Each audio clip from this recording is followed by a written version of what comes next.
in times of crisis, when you're in the hot seat and faced with difficult, unpleasant, or controversial issues, all of those partnerships, practices can go right out the window if you're not prepared to respond in the spotlight. So luckily we have Melissa here to help us give some tools on how to effectively communicate water when you are in the hot seat. So I will turn things over to Melissa. You can go right ahead. Thank you, Emily. And yeah, when we first started talking about this session, we wanted to talk about obviously what I would call risk communication.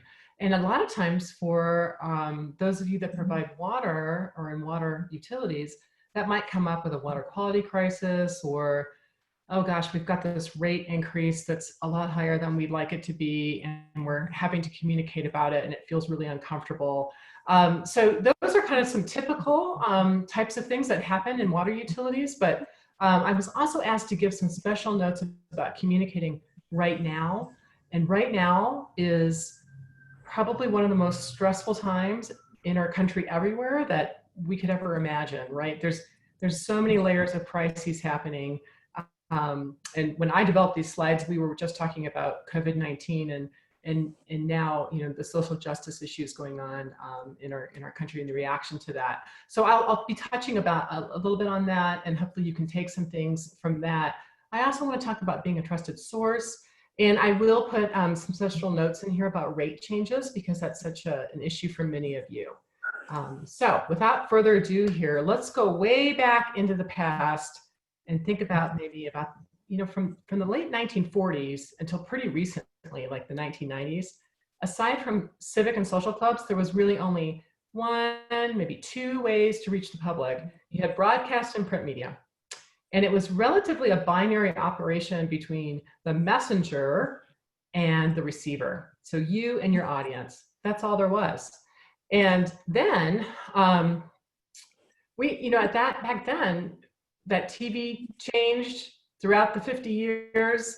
And that, by the way, is Walter Cronkite on your screen if you're a little bit younger than me and may not remember him. But the idea of broadcast media as the primary agenda setter shaping public opinion on things reigned supreme for more than 50 years. And brands got really good during that time using a mix of paid and unpaid advertising and earned media to tell their stories and win favor with audiences. And this was also a time when we really did trust our elected leaders and those in the media implicitly. And boy, has that changed so significantly. Today, trust in our government leaders and our media is at all-time low. And trust in our federal government is now hovering at about the teens to 20th percentile. And I'm not talking about a particular individual in our federal government, I'm talking about the actual government itself. And trust in our local government level, where we always have had great trust and where we have so many passionate public servants, that has really been damaged as well. And so on the next slide, just, you know, frankly, despite the opportunity to communicate and build trust in the past, the water sector, to some extent, local government just didn't really participate. And my sense is that mostly it might have been lack of know-how, and also, frankly, water agencies and districts are a bit of a monopoly. People who consume our product have to buy our service from us. So we've been silent service providers, and this has helped set up today a very sticky paradigm of the water agency consumer relationship. It is so transactional. You pay us and we serve you, end of story. And that's really problematic for a number of reasons. We've missed all the important chances to build relationships that can establish us as trusted sources of information, which can help us weather a crisis. And we've left a void, and that has made the door open up a little bit for other less credible voices to get in and set agendas about topics like drinking water quality and how water should be priced. And they're really stealing your opportunity. So many groups out there have filled that void we left with fear-based messaging to establish themselves as heroes and credible sources. And they're not speaking to your community's best interest, but they have established platforms built inside that void. So we need to actually reclaim that space, because water is your space, it's your domain, and it's your duty and your role to be the trusted source of credible water information, especially during a crisis. And right now, people really do need to hear from trusted leaders. So thanks to high profile contamination events like the ones in Flint, Michigan over lead, and in West Virginia over contamination to a whole community's water supply, and then growing news about PFAS, the movie Dark Waters, drinking water is really in the main conversation now. And in fact, a Kaiser Family Foundation poll done just a couple of years ago showed that Americans ranked contaminated drinking water third, behind opioid and cancer as our biggest public health risk. That had never happened before. So silence is no longer an option. The spotlight's on, the mic is hot, and we've got to get out there and talk. But unfortunately, we missed out on that binary paradigm. It's long gone, replaced by a veritable zoo of choices. In addition to broadcast and print news, we now have social media, on which, according to Social Pilot, 500 million Facebook, Instagram, Twitter posts are made daily. You can bet people are talking about water and your agency or local government as well. So consumers are more empowered than ever with access to any matter of fact or non-fact, science or pseudoscience, pictures, words, videos, or opinions. And basically, what we do now, if we have a question about something, we go out to find a source that confirms what we already think about it. So we're very, just as people, we're very not open to finding information that might disagree with us. That's one of the reasons why we are so divided in our country right now.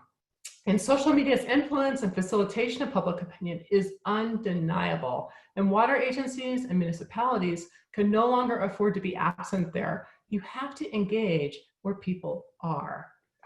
And you must do it with speed, human voice, imagery, and accessible language. And that can be really scary. So I want to provide some tips for navigating it, especially in the time of COVID-19.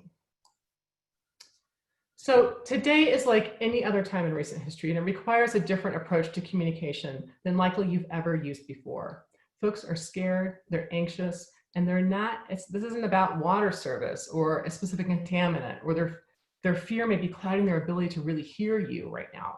And if you're not talking, you could be making things worse. And so because of today's environment is reaching beyond a typical water communications crisis, such fears over water quality or a looming drought or the need for a rate increase, the lessons are really similar. So I want to dive in a little bit and give you some context about why people react the way they do to what they hear.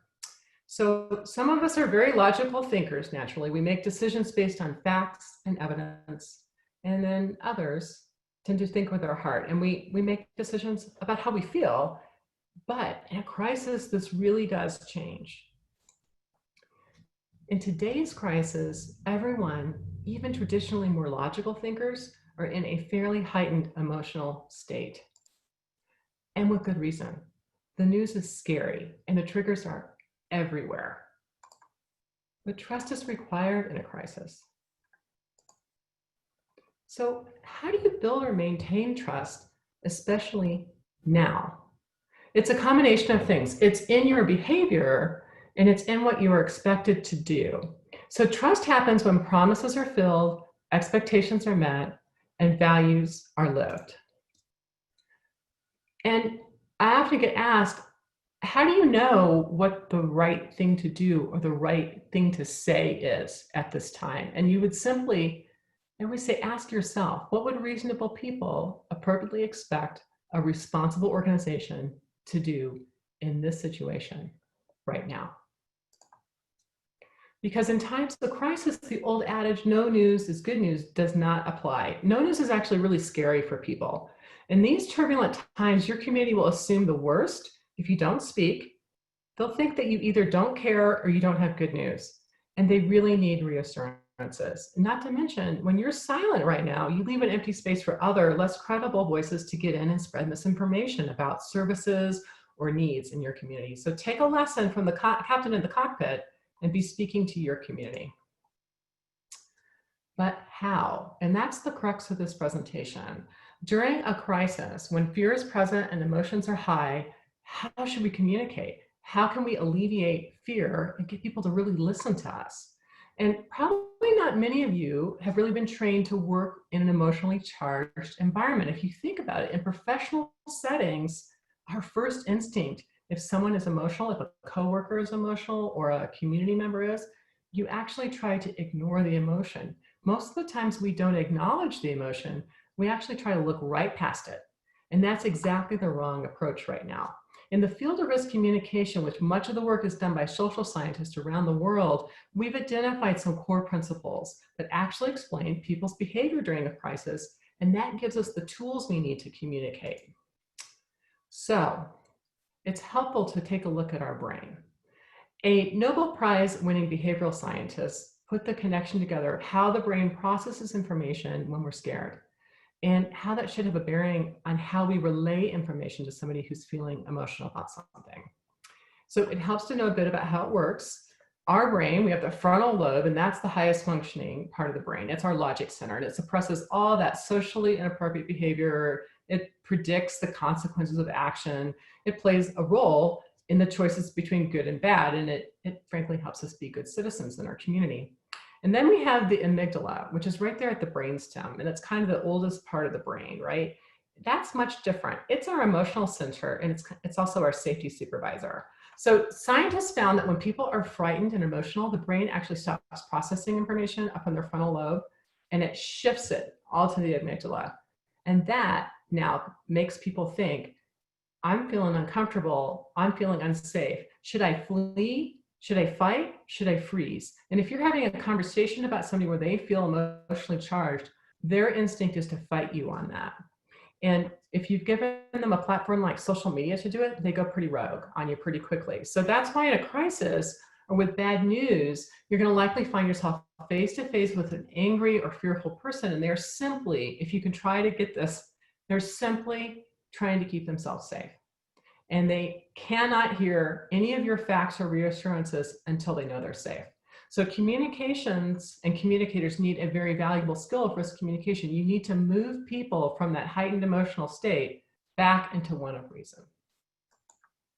So there's some communication theories that go along with this, and behavioral science really does explain why people act the way they do, because I know we're all wondering about that right now. But for example, trust determination theory tells us that people who are upset tend to distrust the messenger of the information unless you show you care. So the lesson here is when people are concerned, stressed, or upset, you have to empathize first. So just one thing to take away, people want to know you care before they care what you know. And if you think about your own self and maybe even your personal relationships, that's so true. Next, we have mental noise theory. And that says that when people are upset and having a difficult time, they really can't hear or understand or remember your messaging. And if they remember anything at all, it's going to be what they heard first. And this explains why it's so important in a crisis that you were the first one out there. Remember, I said that in silence, misinformation fills the void. If you're not out there first, very proactively talking about the need for rate increases, someone else is going to talk about it before you do, and it will be not the right message, guaranteed. And you're going to be in a defensive position trying to refute all the other bad information presented when you weren't out there first. Next, we have negative dominance theory, which says that when people are concerned, stressed, and upset, like right now, they can't focus on anything beyond the negative. They really can't focus on positive. And what we're seeing right now is that people are focusing maybe on the rate of mortality for COVID-19 rather than the rate of recovery. And so you may have more success speaking to them in terms of mitigating the negative than a sheer focus on the positive. So remember, you want to relate and meet people where they're at in terms of sentiment in your communication. And last, there's risk perception theory. And this last theory really helps explain our behavior during a crisis. This is the notion that our level of concern is strongest when the situation is involuntary and not beneficial and out of a person's control, or it's associated with adverse outcomes. So this explains why people have a fear of flying when, reality is flying has been proven safer than travel by car. And it also explains that right now, though many people are going to be probably sick from COVID-19 and most will recover, but people are panicking and buying groceries. And earlier we had the toilet paper shortage. It just is how people are feeling at the time. And I know these theories can be a little bit dry, but I love them because I often get asked by more technical folks, financial analysts, engineers that I work with, how I can be so sure that communication, all the stuff we do, actually works. And they want to understand the value and reward for it. And the proof can often be found in behavioral science and risk communication theory. So on this next slide, I want to talk a bit about how we respond when we're in times of uncertainty. And as communicators, we're often taking information from others and we're placing it in our communication channels. And at this time, when people are being inundated with information, and frankly, a lot of misinformation, it's critical that we provide information that is very easily understood. And a good rule of thumb is to provide information 4 or more grade levels below the average for your audience. And so if your audience is the general public, honestly, you should be communicating at about 6th grade level. And there's a couple tools for you. The Centers for Disease Control has a really good guide on how you can lower the reading level of your information. It's particularly focused on health information, but it can be useful communication. It actually tells you which words in your communication are making the grade level go up. And if you use Microsoft Word, you can actually check for the grade level and readability level of your documents as well. I will tell you, you're going to find it's pretty high. And to get down to that 6th grade level, you're going to feel like you're really talking dumb to somebody, and you're not. You're just making it very easily digested as well. So another thing to keep in mind is that we're probably sharing a lot of bad news right now. We absolutely need to be transparent, but we also need to be constructive. So when you give people bad news without giving them things they can do to help control their environment or their reaction to the bad news, that can lead to a lot of emotional reactions. So again, another rule of thumb, if you're having to give bad news or negative information, make sure you share at least 3 constructive messages right along with it. And that can really help people digest it and create an actual plan for themselves. And last, you want to be really brief and concise in your first response. So I'm often asked, like, what if I don't know all the information? How do I respond to this? Shouldn't I wait till I get the information to respond?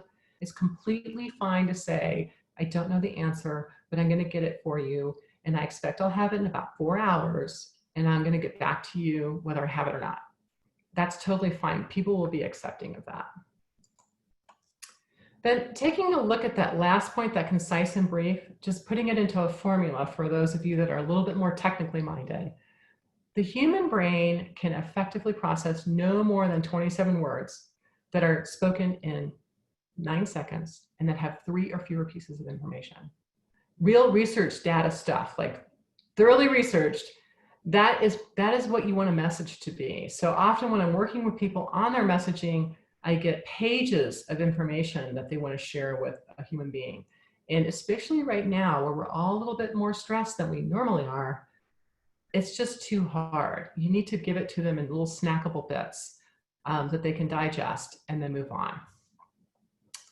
So transitioning a bit, talking more about water communications and specifically rate communications. I think that we have an interesting paradigm in water in that we are, frankly, monopolies. And because of that, we're way behind on communications with customers compared to pretty much any other agency, government agency, service, anything, because people don't choose their water service provider. And I would bet if they could, we would all want them to be one of our customers, and we would communicate differently.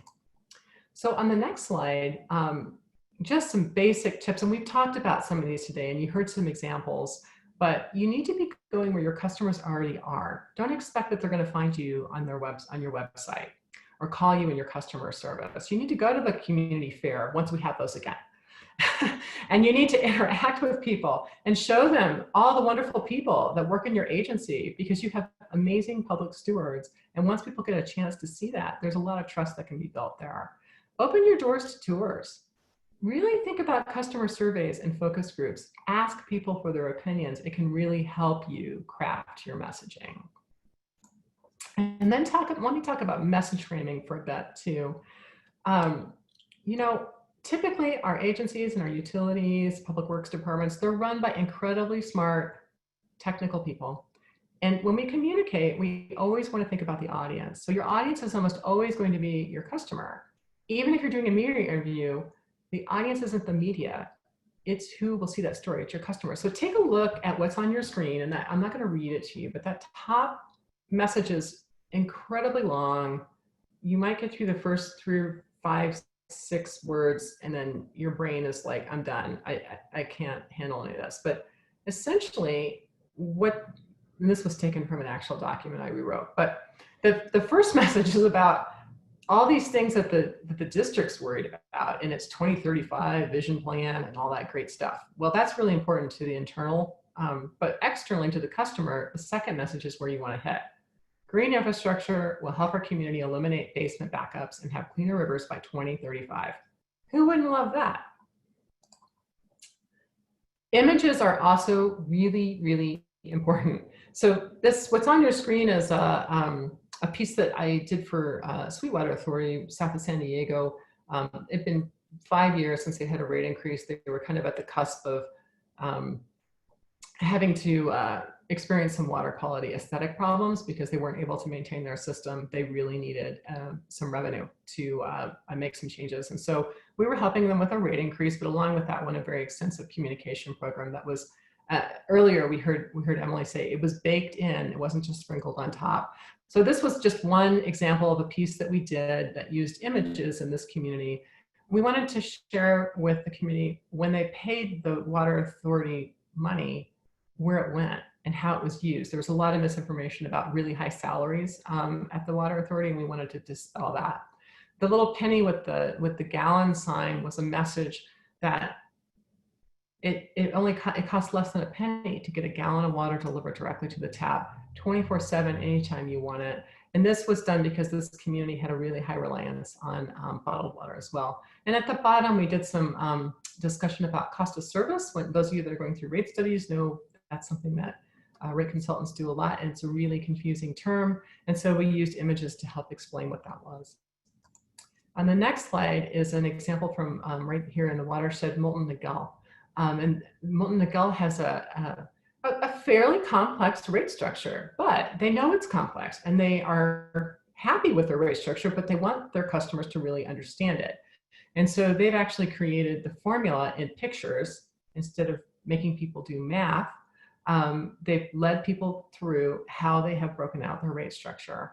And just, one huge tip for you when you're working in rates, never make people do math. The literacy level in the United States is actually at an 8th grade level, and math literacy is much lower than that. And so when you give people a percentage increase, they can't do it. We as Americans can do percentage decreases because we're used to sales in stores, and so we can do that math in our heads, but not percentage increase, and it makes it sound larger. Always use the dollar amount. And just last, I want to close. Here's some important, things to remember. People are really processing information differently right now, and they may be doing that for a long time. So your communications need to address that.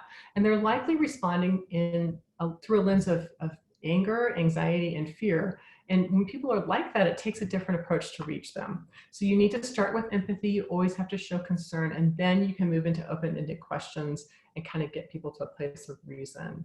Remember to present your messages in chunks of 3. Follow that 27-9-3 rule. 27 words, 9 seconds, 3 pieces of information. And just make it easy for people to understand by using images. And with that, I'll turn it back. Thank you.